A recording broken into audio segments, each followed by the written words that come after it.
Hey guys, thanks so much for watching this video. Today we are going to take a look at my budget setup for the month of May and actually finish the setup process. There's not a lot left that I have to do, but I do like to do these monthly setup videos. So we are in May. This is the second month in quarter two. I had a lot of lessons learned from the first month in quarter two, and yeah, my budget is just an ever evolving process. So as budgets should be, because nothing really stays the same from month to month when we're talking about a budget. But let's get started by just taking a look at my monthly layout. In my budget planner, what I tend to do is I decorate my monthly layout nicely. I love to have a nicely decorated budget layout. And then I use my bill pay stickers to come in here and I put the bills that I'm expecting to pay on the due dates that I'm expecting to make. So this is a nice visual. This is like that graphic visual that a lot of people need to process things. And so, yes, I have a list. Yes, I have a budget, like with the numbers and all of that we're going to get into. But what I like about the monthlies is that it always provides just a quick visual.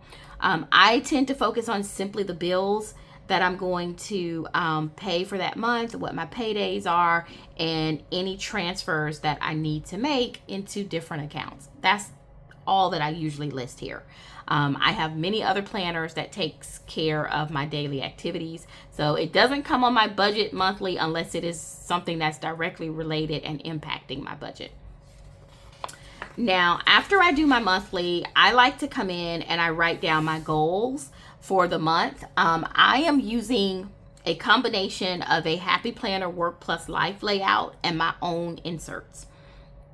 My inserts are linked down below if you're interested.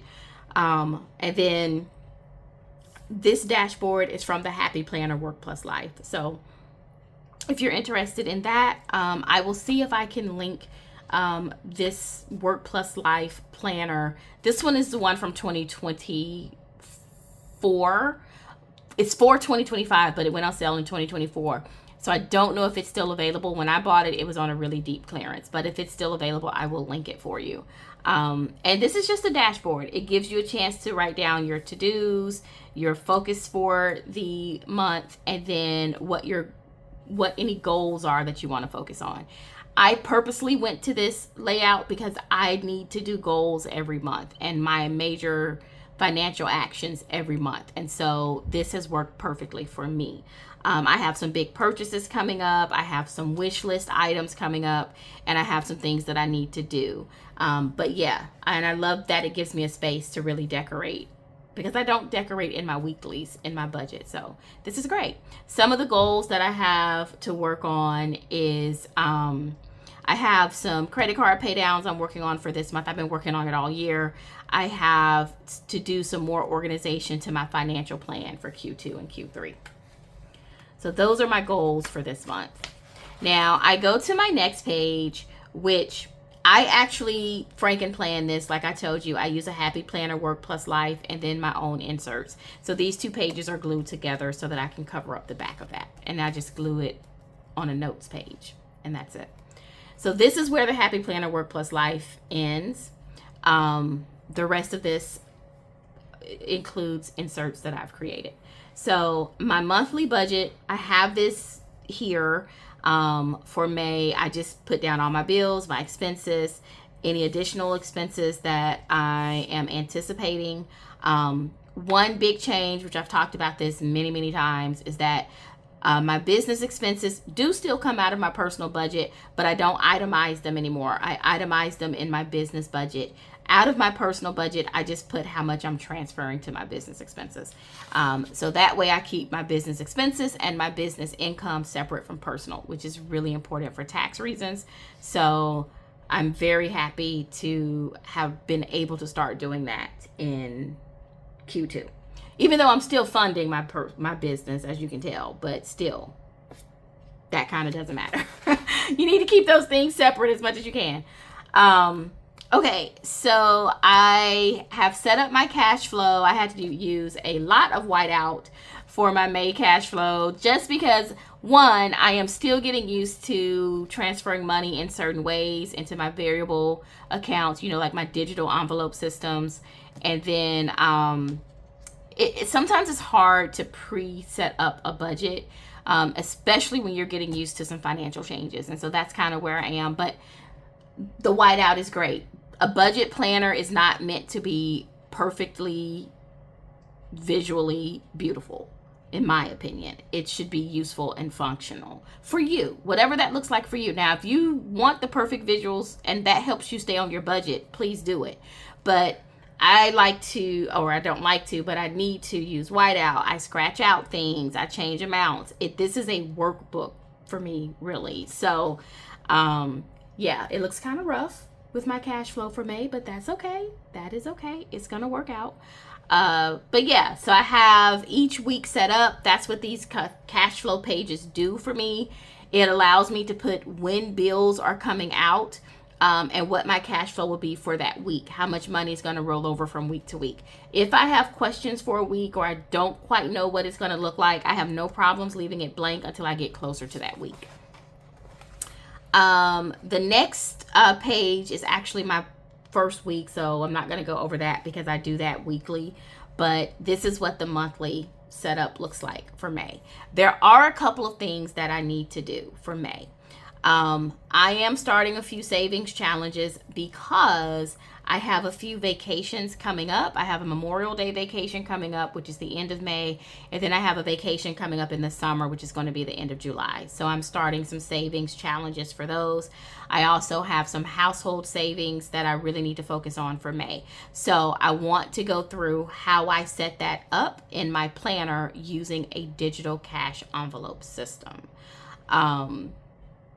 If I was a cash envelope person, then I would make those savings in cash and just stuff them in an envelope typically. But I don't do that. I use digital envelopes. So let's talk about how I'm going to make that happen.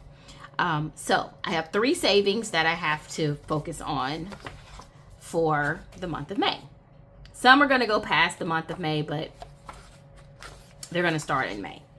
So in the front of my budget planner, I have some sinking and challenge worksheets, and I have a set of 3 that kind of work together to help me mimic the digital envelope system. So the first thing I have is a worksheet. I fill this out at the beginning of the year, kind of revisit it at each quarter. This is simply a worksheet. It's me sitting down saying, these are the challenges, savings challenges, sinking funds that I want to work on for this year. Some of them are blank. Some of them, I just knew what I wanted to work on, but I didn't have the exact amount. That's okay. This is a worksheet. It helps you to think about what you may have coming up. Some of these I already know I'm not going to be able to complete. For example, the genealogy conference, I didn't get a chance to go to that like I wanted to. So that one I didn't actually have to save for it. The planning conference, this is Go Wild. I really wanted to go to Go Wild, but y'all, I'm sorry. It was way too expensive in my opinion, especially for the location. I just couldn't justify doing it. I really want to. If I can get like a 50% off deal or something, I will. But other than that, it was way overpriced. If anybody watching this video is going, I hope you really enjoy it. But it was not for me given the location and the price for this year. So that is not going to happen. The New England trip didn't happen. I was going to go on that trip with my mom, and she just didn't feel comfortable flying with all the stuff that was going on earlier in the year. So that one may still happen, but it might be later in the year. My birthday trip happens in October. That is definitely still happening. And so some of these other savings are going to happen. Some of them I just haven't started yet. But for the month of May, what is happening is the music travel is going to happen in July. So I do have a due date for that now. And that is one of the savings challenges that I'm going to start in May. The spring trip is going to happen. This is my Memorial Day trip. And so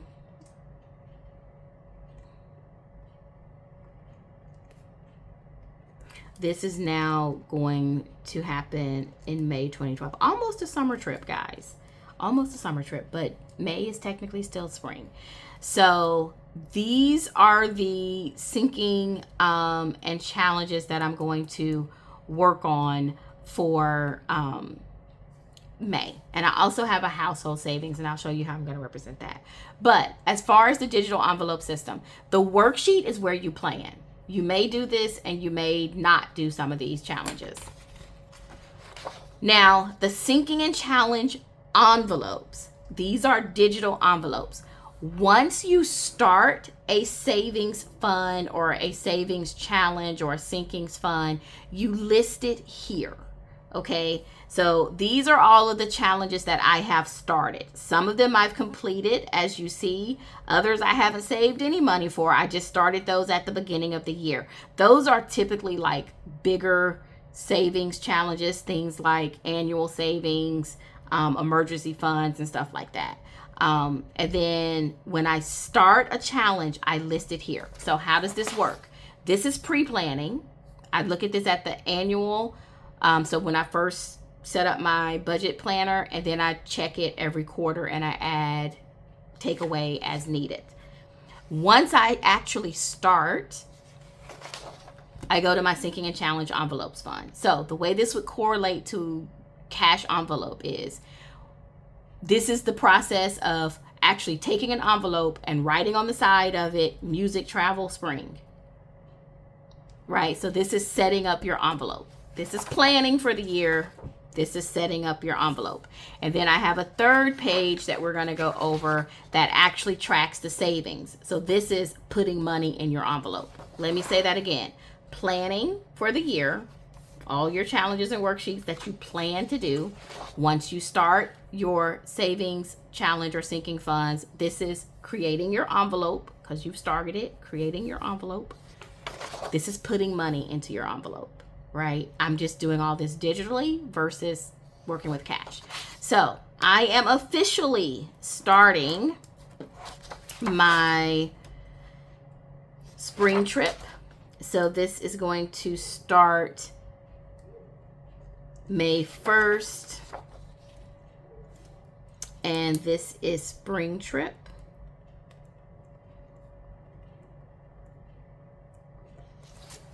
And I am doing $3,500. And this is going to be a savings challenge. Okay, I am also officially starting my music travel, which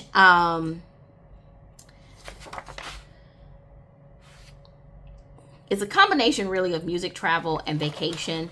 So I am going to leave this one here that I have set up for the fall and winter, and I'm going to enter a new one for summer, because this is a combination of summer, vacation, music travel. So I'm going to call this music travel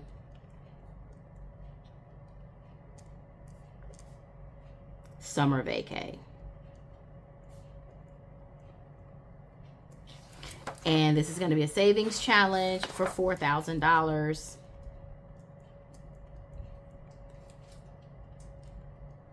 Because that's going to be a long vacation.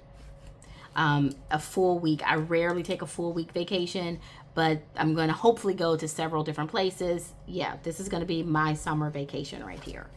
And then those are the two that I added. I am also going to do some household savings, and I think I'm going to repurpose one of my trackers that I already have. So let me take a look at that tracker and see which one I'm going to repurpose.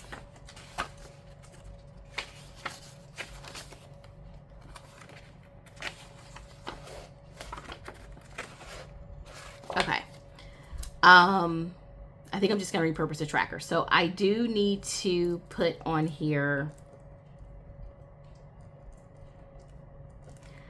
household appliance. And this is going to be savings. Unfortunately, this was a little bit of an emergency, and I didn't have my emergency fund filled up. So now I have to save separately for this item. This is why it's important to have emergency funds. But I want to say, I am very well aware that it is not easy to get a $2,000, $1,000, $500, $5,000, whatever. It's easy to say it on a YouTube video. It is not easy in real life for people to get emergency funds that they can just sit to the side and never touch.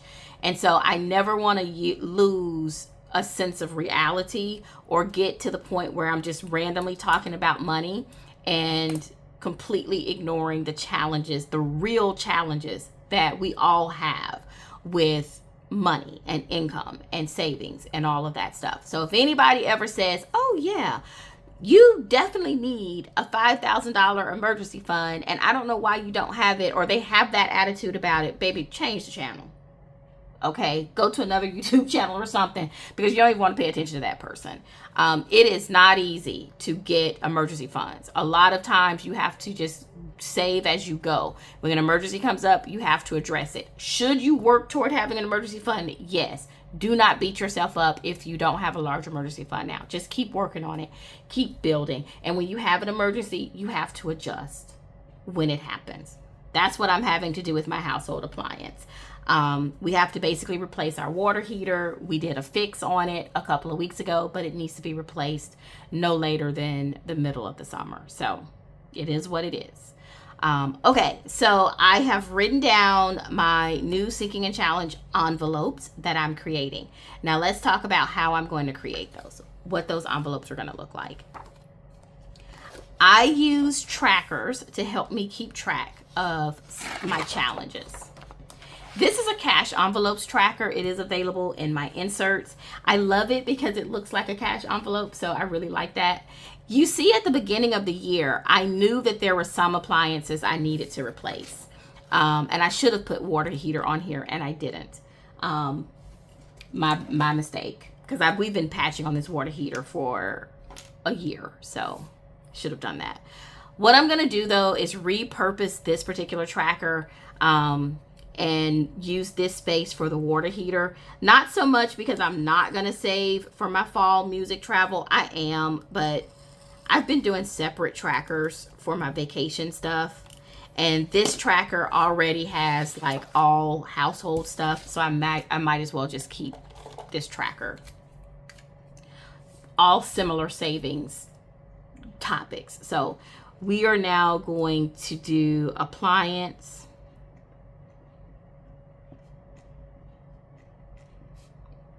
So I'm just repurposing this is all I'm doing. Water heater. Whew. Writing on top of that whiteout was not pretty though. So my goal is $1,500. So now that I have my visual tracker here, or actually this is not visual, this is my visual. So we're gonna do the same thing.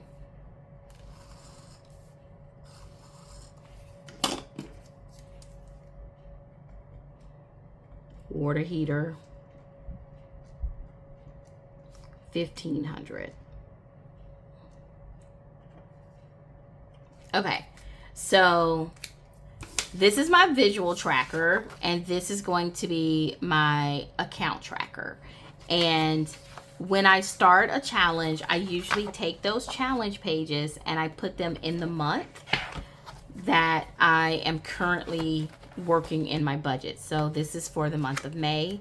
Some of these will go from May, June to July because some of my trackers go multiple months.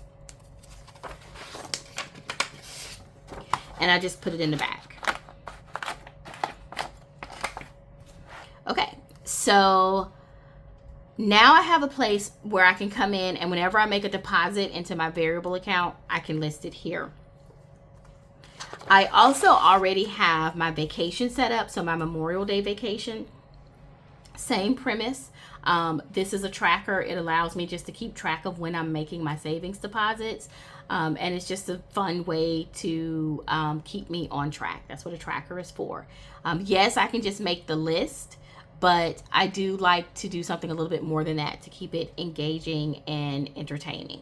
So I've represented my Memorial Day vacation. I've represented my household savings. The next thing I want to set up, the next tracker, is my vacation tracker for the summer. Now, this is my overflow planner, budget planner. This is the planner. It's not a planner.